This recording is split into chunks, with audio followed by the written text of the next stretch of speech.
एकादशी पूरे साल में 2 बार आती है। एक श्रावण के महीने में आती है, दूसरी कोषाधिक क्रम में आती है। जिस नारी को संतान नहीं हो रही हो, बहुत प्रयास कर लिया हो, पुत्रदा एकादशी पूरे साल में 2 बार आती है। एक श्रावण के महीने में आती है, दूसरी कोषाधिक क्रम में आती है। एकादशी होती है, ये संतान की वृद्धि करने वाली।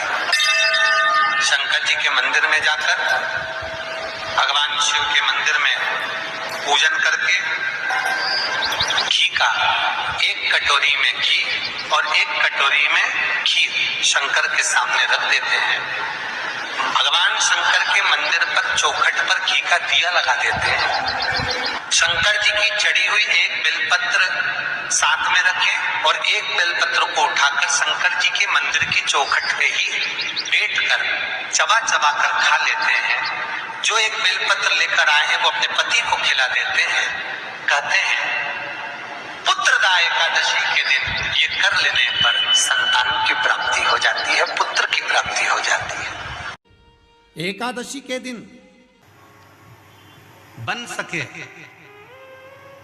एक बेलपत्र, उस बेलपत्र के मध्य भाग में बीच वाली पत्ती पर लाल चंदन और दोनों पत्तियों पर पीला चंदन, नीचे वाली दोनों पत्तियों पर पीला चंदन, बीच वाली पत्ती पर लाल चंदन और दोनों पत्तियों पर पीला चंदन।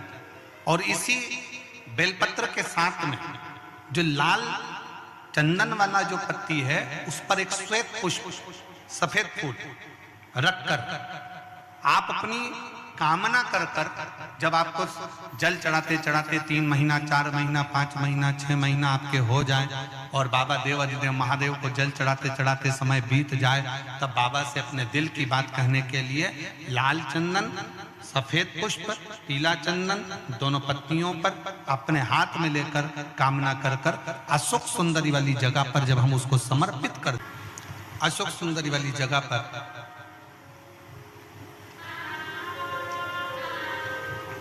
ये शिवलिंग जलाधारी और उसके सामने का जो भाग है, उसके मध्य भाग में अशोक सुंदरी का स्थान।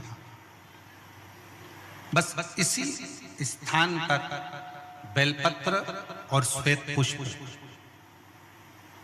बीच वाली पत्ती पर लाल चंदन, आसपास की पत्तियों पर पीला चंदन और वो शिवलिंग की सम्मुख में जो अशोक सुंदरी का स्थान है, वहां समर्पित कर। उस स्थान ये रोज नहीं करना, फिर ध्यान देना, कभी कभी 4-6 महीने निकल जाएं, 8 महीने निकल जाएं, 3 महीने निकल जाएं, 5 महीने निकल जाएं, उस स्थान, और ये हमने एक बार नहीं बताया, इसको पहले भी वर्णन कर सकते। एकादशी के दिन गंगा के जल में मात्र 7 बेलपत्री डालकर जो नंदीश्वर भगवान अर्थात जो शंकर जी के शिवलिंग के सामने नंदी होता है, उस नंदी के चरण पर गंगा का जल चढ़ाकर बेलपत्री शिव पर समर्पित कर देता है, उसके घर में रुपया रुकना चालू हो जाता है। फिर वो गलत जगह पर नहीं जाता, गलत स्थान पर वो धन जाएगा ही नहीं।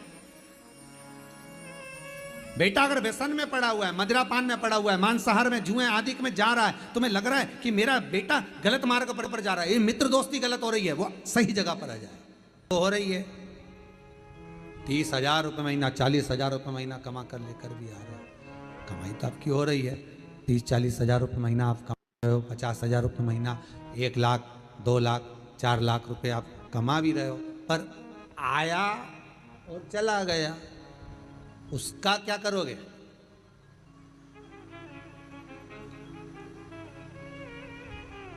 उसका करना क्या है? बहुत सुंदर संवाद है, ध्यान दीजिएगा। जिसके घर में कमाने वाले 2-4 हैं, पैसा तो आ रहा है पर घर में टिक नहीं रहा, डॉक्टर में, पुलिस में, एक्सीडेंट आदि में, कहीं गलत जगह पर व्यसन में अगर पैसा जा रहा है, जुए में, मांसाहार, मदिरा पान, या कहीं आया पैसा, पैसा आने में कमी नहीं, आ रहा है पर टिक नहीं रहा, रुक नहीं रहा, कोई मांगने आ गया, दे दिया, फिर वहां से अपने पास नहीं आ रहा, अपन कह रहे हैं भैया हमारा पैसा लौटा दो, नहीं आ रहा।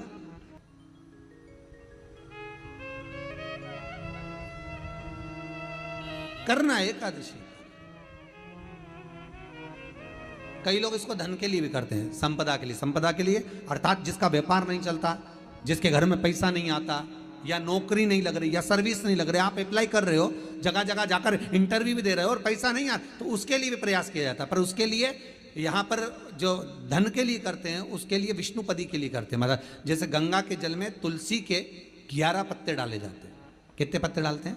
11 तुलसी के पत्ते डालते हैं, और उसको किसी भी नारायण के मंदिर में, राम कृष्ण शिव, शंकर नहीं, राम कृष्ण भगवान विष्णु दत्त आदि जितने नारायण के मंदिर हैं, उस मंदिर में किसी भी पात्र में, एक छोटे से पात्र में उसको भरकर रखी आते हैं महाराज। उससे भी जॉब, सर्विस, नौकरी में सफलता प्राप्त हो जाती है, परंतु वो भी एकादशी को ही होता है। कुछ देर तक पात्र को रखा जाता है, फिर वही पात्र का जल किसी भी वृक्ष के नीचे डाल दिया जाता है, उससे भी नौकरी के लिए फायदा मिलता है। गंगा का जल कोई साधारण नहीं।